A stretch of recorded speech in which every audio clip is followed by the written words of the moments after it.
Hello guys, welcome back to the channel. Welcome back to Shay Explores Daily, and today I've got another iconic place behind me, another iconic building, an iconic football stadium, Arsenal's Emirates Stadium. So guys, the question is, why am I here? Well, two reasons. First of all, I am an Arsenal fan and this is my club, and I've been coming here for many years as a fan to watch games. And second of all, due to the popularity of the Manchester United video that I done at Old Trafford, I'm going to start a new series where I go around pretty much lots of football grounds up and down England and most likely the United Kingdom. A bit of a backstory about this stadium. So Arsenal did officially move here in 2006 after leaving the previous ground, Highbury, which became essentially too small for the club. This stadium actually broke ground in 2004, and what was here before was actually like an old industrial estate.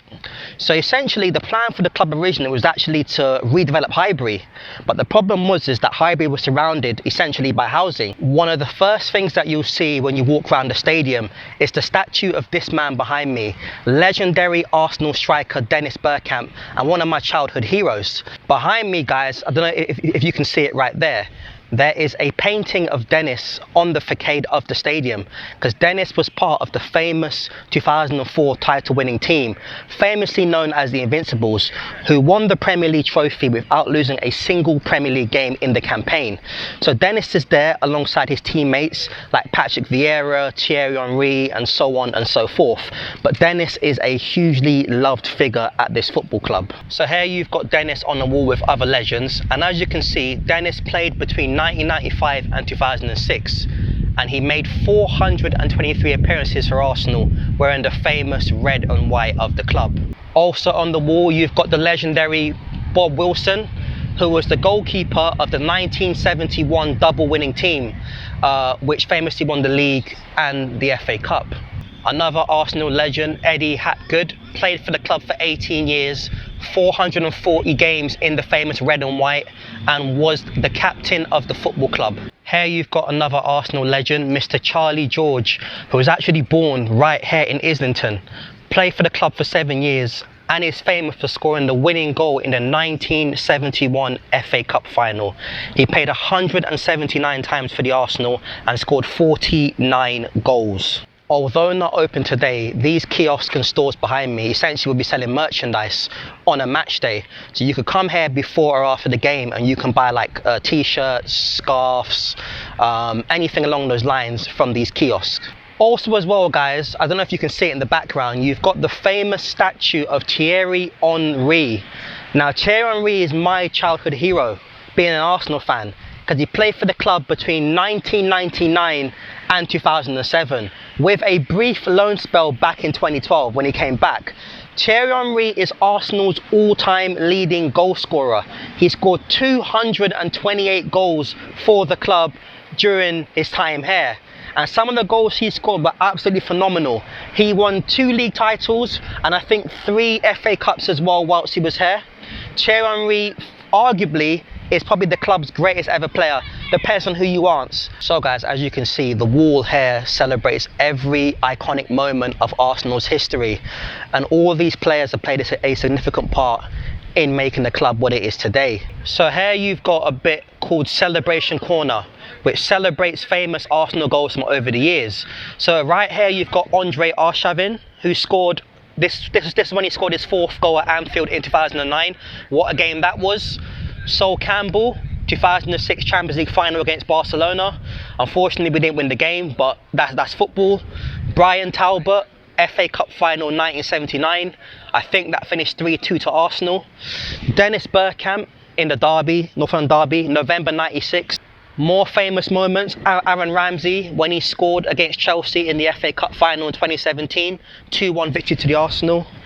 Patrick Vieira, April 2001 in the derby against Tottenham.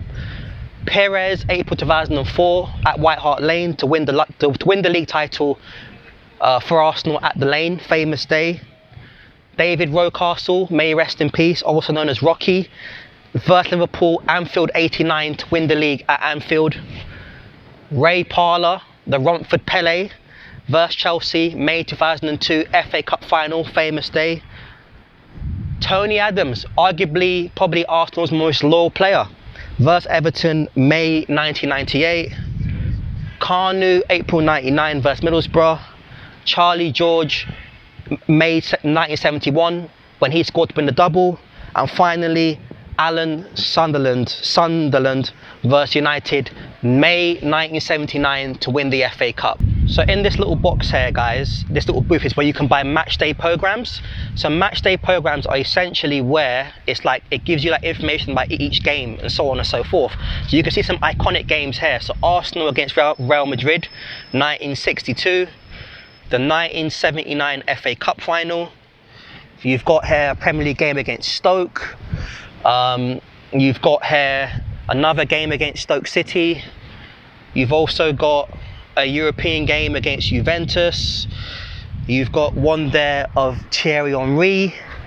You've also got one here of, when was this? Oh, against Liverpool. So guys, behind me you've got the Armory, which is the official Arsenal merchandise store.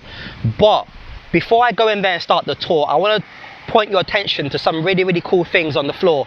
Some really cool mosaic tiles that are dedicated to different Arsenal fans from all over the world. So guys, I don't know if you can see it, but there's various tiles of names of fans. So this one's here is called Paul Sams, Edward K. Daly, George Barlow, someone called Ellie, and these are all dedicated to Arsenal fans. As you can see, every single tile represents an Arsenal fan. So someone here called Thomas Steers, Adam Tolfree, Love Kalista, and so on and so forth. Every bench as well is dedicated to a former player. So this one is dedicated to Tony Adams, who made 669 appearances and scored 48 goals. This one here is dedicated to Liam Brady, who made 307 appearances and scored 59 goals. And this one here is dedicated to Ian Wright, or famously known as Wrighty, 288 appearances and 185 goals. That was the club record, I think, at one point. He was at one point the club's all-time leading goal scorer. Right guys, now that we've seen all this around here, let's go inside finally and start the tour. So guys, I'm just standing in the concourse, the car park area of the stadium. As you can see, this is where the directors and stuff will so on and so forth will park. You can see coaches and stuff. It's wide enough to have coaches and so on and so forth travel through here. But obviously, famous people don't actually enter through the turnstiles. They come into the underground car park like what you can see here, and then go into the director's box or famous boxes or whatever, and so on and so forth. So here you can see some facts about the stadium. It took 6 million man hours to make this stadium, 60,000 seats, 48,000 tons of concrete, 27,200 meters of roof, 7,700 aluminium roof panels, and so on and so forth. The stadium also has 500 plasma screens, 3,000 tons of roof steel, 2,000 doors, and most importantly, 900 toilets. And it was officially completed on the 22nd of July 2006, in time for the testimonial of Dennis Bergkamp. Here you can see some trophies that the club has won. So you can see the Premier League trophy at the bottom, the old First Division trophy, the FA Cup, and the League Cup. So guys, I'm just coming to the directors area, and in the area here, this is where all the directors enter the stadium. But what's the coolest thing is that you've got 5 busts of 5 famous people who have impacted the club and the move to the stadium. So guys, in here you get a better view of the directors area. And as you can see, it's very upmarket, very bougie. You can see the tables, you've got a bar there, you've obviously got a screen, and obviously you've got a straight walkway to the stand. So guys, I was told as well in here, during match days, it's actually tradition to decorate the rooms in the colours of the away team. So normally if it's Tottenham, it's white, if it's Liverpool, it's red, and so on and so forth. And I've been told that it is club tradition. So guys, here you get the first proper view from inside the stadium. And as you can see, it's absolutely fantastic. There's 4 stands in here, and they're all named after the stands that were at Highbury. So this stand behind me is known as the Clock End, which is the south stand. The other stand across is known as the North Bank, which is known for where the hardcore loud fans sit.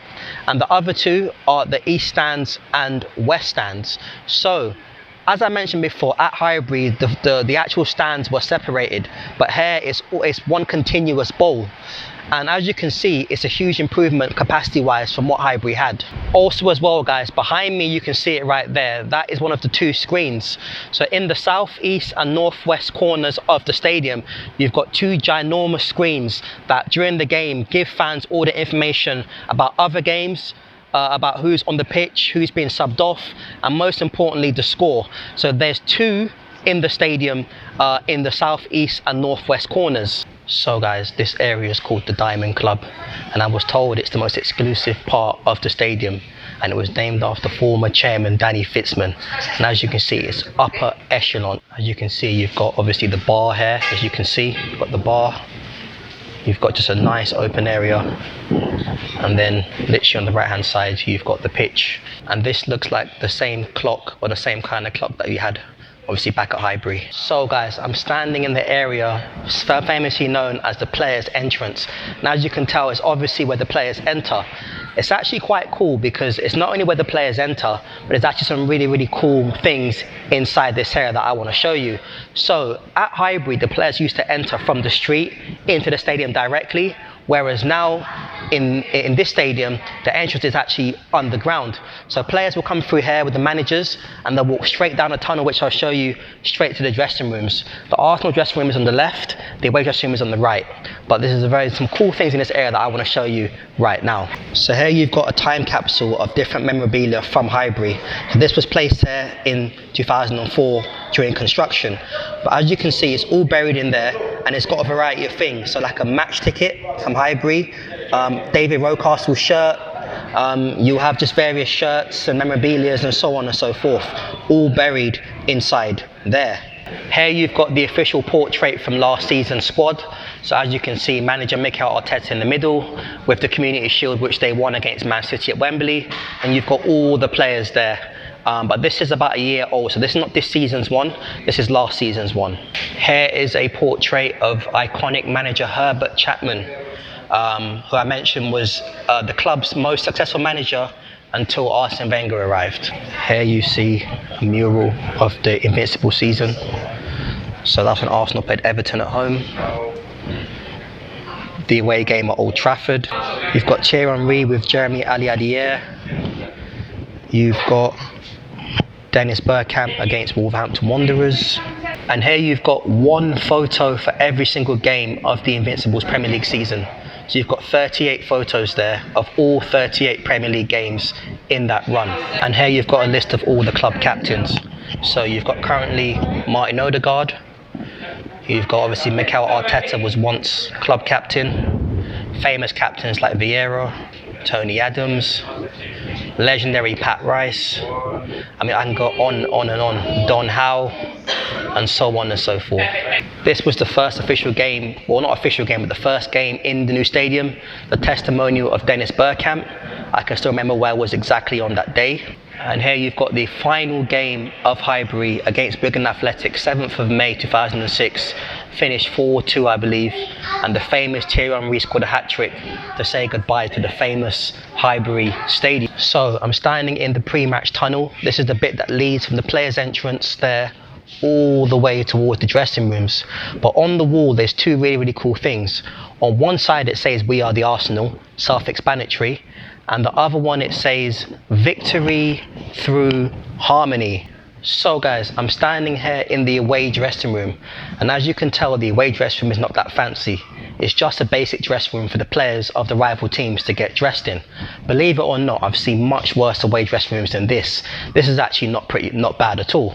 As you can see, you've got all the lockers there, and then there's like a shower area and toilets and so on for the away team to essentially, get ready, for the game.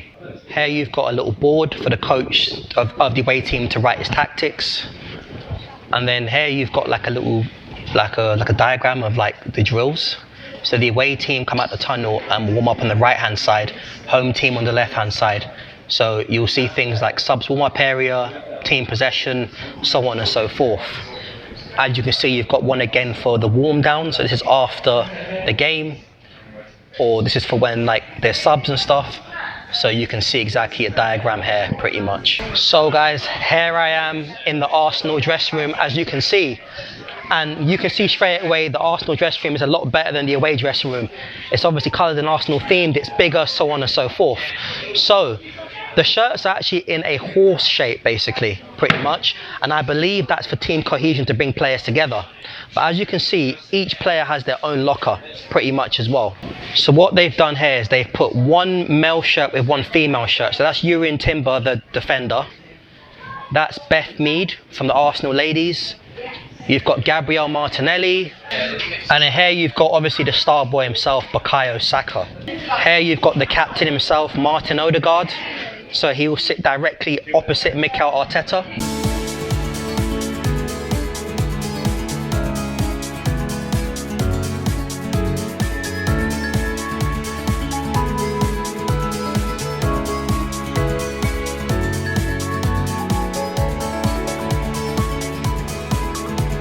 So guys, this area here is where the players line up before the game. The referee will ring the bell and the players will line up right here behind me. So as you can see, the teams will line up here, Arsenal on this side, away team on that side, and they'll walk straight down the tunnel out to the pitch. So guys, I'm sitting, as you can see, in the Arsenal dugouts, the technical area, where all the substitutes and the coaches will sit. As you can see, it's very close pitch side view to obviously the pitch, but the dugouts itself are actually very nice. The seats, by the way, very padded as well. So normally as well, the home team is on the left and the away team is on the right, and the dugouts will the substitutes will come from here and they'll jog along the touchline to obviously start warming up. So guys, here we are at pitch side view, and as you can see, the pitch is absolutely immaculate. So you've got obviously the pitch, which we can't go on to, but over here you've got the area for like doping control, Premier League match manager, pitch staff, and so on and so forth on this side. And over there is where the away team sits. So that is the away team dugouts, and you can see the away manager's technical area. I don't know if you can see it, but along the stands you have banners of various fan groups from all over the world. So you'll see Arsenal Australia, Arsenal Iran, you'll see Gay Gooners, and so on and so forth. And they go all around the stand. Here you've got the player interview rooms, where the players stand for the obviously post-match interviews with Sky Sports or BBC or whoever. So I'm in the Arsenal press conference room, where the manager has the press conferences obviously after the game, depending on whether the club has won or lost or drawn. It basically sees how it dictates how good the actual press conference goes. But as you can see, you have the manager sitting there, and you have the media from God knows where, everywhere, BBC or wherever, will sit in here as well, and they'll ask questions obviously to the manager. Now as you can see, the press conference room holds quite a lot of media. I'm not sure how much exactly, but I would imagine after a big game like a game against Tottenham, for example, all of these seats would be filled in. And as you can see, this is the seat that Mikel Arteta will sit in. You've got all the sponsors behind there, and he'll sit down right here and answer all of the questions. Here is the technical area where the actual Arsenal media, or the media that come to Arsenal games, write their reports and sit down and take their notes before, during and after the game. So guys, that's the end of the tour. Overall, how did I find the tour? I thought it was a good tour, to be fair. I like the fact that you could just walk around at your own pace, and it was pretty decent. £30, not bad. So yeah, not a bad tour. That is it guys for today's video. If you enjoyed the video, please don't forget to like, comment, share and subscribe. I've got many more cool videos coming. Let me know, where should I go next?